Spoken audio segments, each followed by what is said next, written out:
नमस्कार, मैं हूं अंजलि राठौर और आप देख रहे हैं न्यूज़ 18 का डिजिटल प्लेटफॉर्म। बिहार की सियासत में इन दिनों नई सरकार और संभावित नेतृत्व परिवर्तन को लेकर अटकलों का बाजार गर्म है। इस बीच सामने आई कुछ तस्वीरों ने इन चर्चाओं को और हवा दे दी है।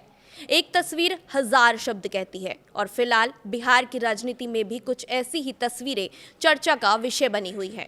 दरअसल पटना के एक निजी कार्यक्रम में डिप्टी सीएम सम्राट चौधरी और मुख्यमंत्री नीतीश कुमार के बेटे निशांत कुमार एक साथ नजर आए। दोनों एक ही सोफे पर बैठे हुए दिखे। उनके बीच बातचीत बॉन्डिंग ने सियासी अटकलों को जन्म दे दिया है।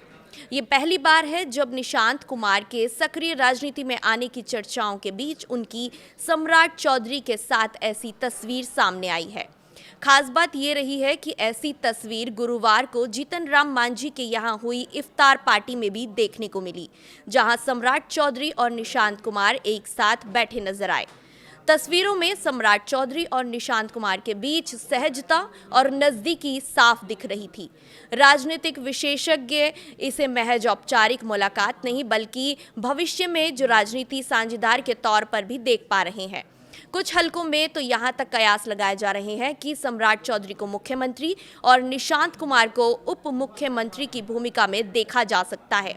दरअसल नीतीश कुमार जिस तरह से सम्राट चौधरी की बार बार तारीफ कर रहे हैं, उसे देखकर ये भी माना जा रहा है कि सम्राट चौधरी बिहार के आने वाले मुख्यमंत्री बन सकते हैं।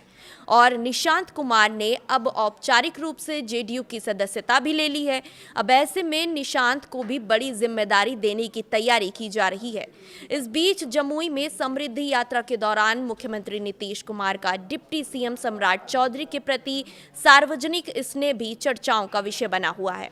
मंच पर उन्होंने सम्राट के कंधे पर हाथ रखते हुए कहा और सराहना की, कहा कि अब सब काम इन्हें ही देख रहा है, अब सब काम यही करेंगे।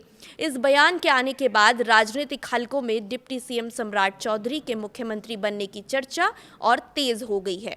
इन तस्वीरों को लेकर लव कुश समीकरण भी चर्चाओं में है। हालांकि विपक्ष इस तरह की अटकलों को खारिज कर रहा है और कह रहा है कि ये सिर्फ प्रचार और भ्रम फैलाने की कोशिश है। उनका कहना है कि राजनीति में अंतिम फैसला जनता ही लेती है, ना कि तस्वीरों के आधार पर इस तरह के फैसले किए जाते हैं। सत्तारूढ़ गठबंधन एनडीए के नेताओं ने यह कहा है कि मुख्यमंत्री का चेहरा गठबंधन नेतृत्व तय करेगा। एनडीए के शीर्ष नेतृत्व मिलकर मुख्यमंत्री का चेहरा चुनेंगे। वहीं एनडीए नेताओं ने यह भी कहा है कि सम्राट चौधरी और निशांत कुमार जैसे युवा चेहरे भविष्य में बड़ी भूमिका निभा सकते हैं। आपको ये बता दें कि नीतीश कुमार के राज्यसभा जाने और संभावित इस्तीफे के चर्चाओं के बीच बिहार के सीएम और नई सरकार बनने की जो चर्चाएं हैं वो तेज हो गई हैं। हालांकि अब तक इसकी कोई आधिकारिक घोषणा या आधिकारिक फैसला इस पर सामने नहीं आया है। फिलहाल बिहार की राजनीति में तस्वीरों और संकेतों के जरिए जो संदेश निकल कर आ रहे हैं, उन्होंने सियासी माहौल को गरमा दिया है। अब सबकी नज़र इस बात पर है कि इन अटकलों में कितना दम होगा और कौन बिहार का मुख्यमंत्री बनेगा। ये तो आने वाले समय के साथ ही पता चलेगा। तब तक के लिए अलविदा और आगे की अपडेट के लिए बने रहे न्यूज़ 18 के साथ।